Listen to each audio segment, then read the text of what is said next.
Bonsoir et bienvenue à cette édition d'information de ce jeudi 12 septembre 2025. Adama Dawaki pour la présentation.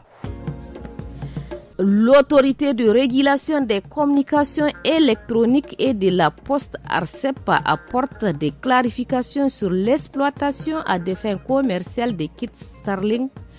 Des précisions dans ce journal.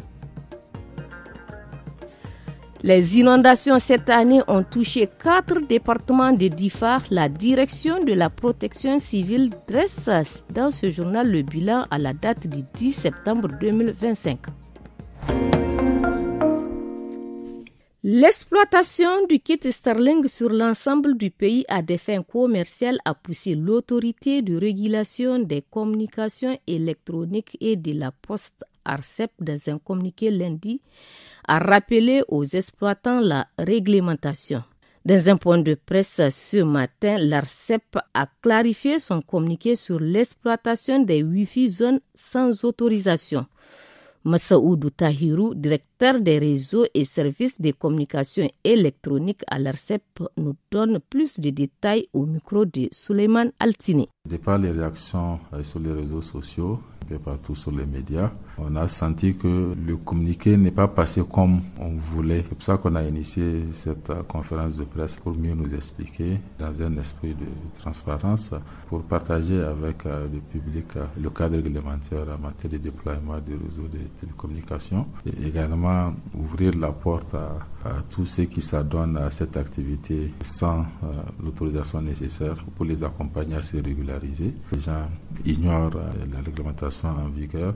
Certains qui pensent que nous pouvons imposer des tarifs de détail aux opérateurs, ce qui n'est pas le cas, et c'est la liberté qui en est le principe. Le Premier ministre Ali Mohamed Lamine Zen a reçu en audience la coordinatrice résidente du système des Nations Unies au Niger, Madame Mama Keita.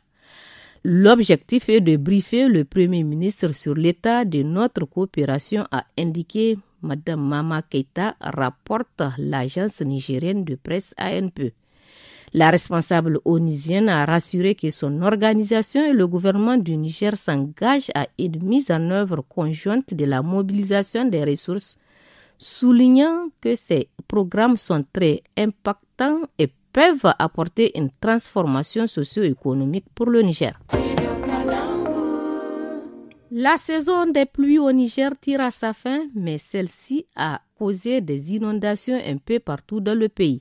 À Difa, la protection civile dresse un bilan des sinistrés dans la région à la date du 10 septembre 2025.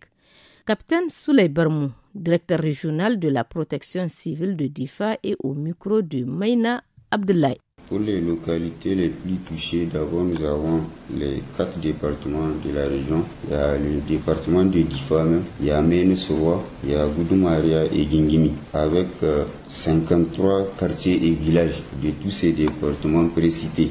1506 ménages sinistrés au titre de la région, avec 10 760 personnes sinistrées. Malheureusement, nous déplorons 3 décès, 19 blessés pour 1365 maisons effondrées.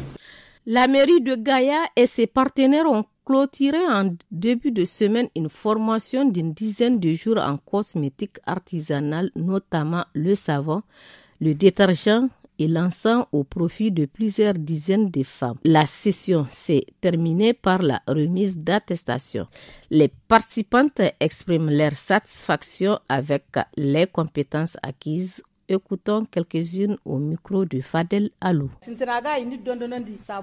Premièrement, on nous a appris à fabriquer les savons liquides. Deuxièmement, c'est les savons pour gommage, les savons simples. On nous a appris à fabriquer de l'encens. Il y a beaucoup d'avantages malgré qu'on est un peu âgé. On a des enfants, on va leur apprendre. Nous-mêmes qui sommes plus âgés, ça va nous avantager si on apprend à fabriquer. On peut même les vendre.